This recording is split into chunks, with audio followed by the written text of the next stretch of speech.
Hello, everyone, and welcome back to Addiction Solutions with Roselle. So glad you could join me again. We've done a couple of sessions on the family, and I want to finish up today talking about the family because it's really important. But before I get into that, I want to clear things up for people that might be confused about YouTube and subscribing to the channel. There's no cost.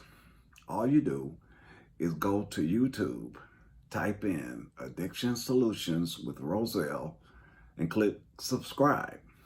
All of my videos are there, so all the shows I've done up to this point, you'll find them on YouTube.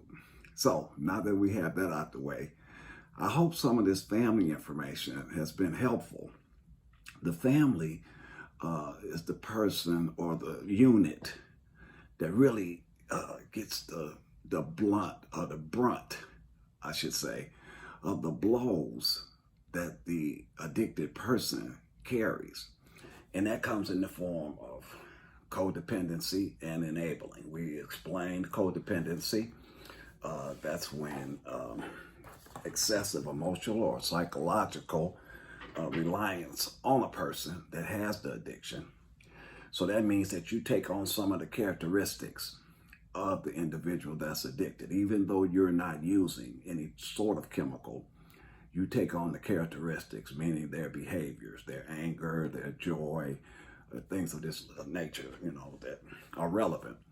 The enabler, their role is one that they may not be conscious of, and that comes in the form of paying bills for them, giving them money with no explanation. So you're really helping or continuing the addiction. Now, there is help for the family member that's not addicted, and they come in the form of support groups, just like the addicted person has support groups. So the support groups for the family member that's not addicted are Alateen for the teens, Al-Anon, alcohol, Nar-Anon for drugs, and adult children of alcoholics. That is a major support group, because children grow up, saying, for instance, the Alateen grows up with an alcoholic parent or uncle or person that's really close to them. And so now they're an adult dealing with that issue of being an adult of an alcoholic, adult child of an alcoholic person. So another one is Codependent Anonymous. Yes, if you had the codependency and it's been described as codependency, there's support for you. We have all kind of support groups. Just a few: Women for Sobriety, Workaholics Anonymous, Clutters Anonymous, Survivors Anonymous, Sexual Compulsive Anonymous, Crystal Meth Anonymous, Debtors Anonymous, Heroin Anonymous, Gamblers Anonymous, Sex Addicts Anonymous, Narcotics, Cocaine, Emotions, Alcoholics, Overeaters, and Sex and Love Anonymous. So these are programs that help because you get a chance to share your experience. And then what happens is you get a chance to hear other people share their experience, because I'm telling you, the recovery process is lifelong. You get 30 days clean, 60 days, 90 days.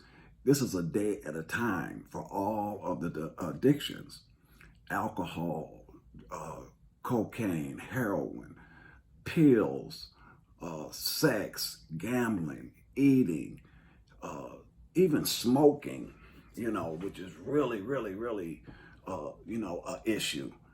But nevertheless, all of these addictions are a day at a time. It's like, I'm done, I quit.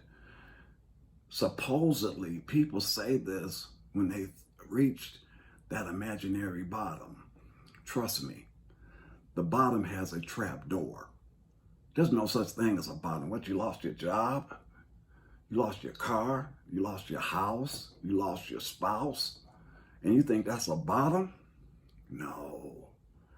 You can go deeper. There's things that people say, I've never done. You have to put a yet behind it. I've never done it, comma, yet. And what does yet mean? You are eligible to. Never say yet, or that you can't compare. And that's why a lot of addicts stayed out there. When I was a therapist and I had my clients, I told you earlier, they were all employed, had good jobs. They had no money, but they had good jobs. All they had to do was stop getting high and the money would have came. But nevertheless, they tried to compare with people in other programs that didn't have jobs.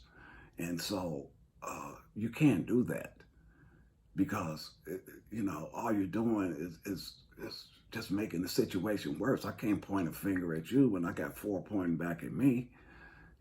Just because I got a paycheck every week and I was able to go and get my drugs does not mean that you can, I can, laugh at you or tell you that I'm better than you. An addict is an addict. I don't care where you're at. You can be in the White House or the outhouse. You're still an addict. And so you have the tendencies to blow your life up, and that can happen. So what we must do is we have to focus on how do we get support as a family. And so for the addict, they need to get into a support group program with the support of the family member. If the family members are still around and they still want to be associated with the addict, then they have to get help right along with that individual. If not, you're going to have an imbalance, meaning the person that actually was the addict is getting better, and here's the family member that's got resentment because the person is getting better. How dare him or how dare her think that they can go on a vacation? I remember when. See, so if you were getting some support, you wouldn't make statements like that. You might make them, but then you have a chance to make them in a group setting where people feel the same way you do. So you're going to be angry. When this person that stole all your stuff and did all these things to you suddenly changes their life around, trust me, you're going to be angry. So get you some support, get you some help. And so I hope that this family session on the phase chart helped you. Next week, we're going to deal with relationships. Very, very important, because people that are not connected to the family, you have other relationships. And so we're going to get into that next week. So I'm so glad that you were able to join me, and I'll see you next week. Have a great day.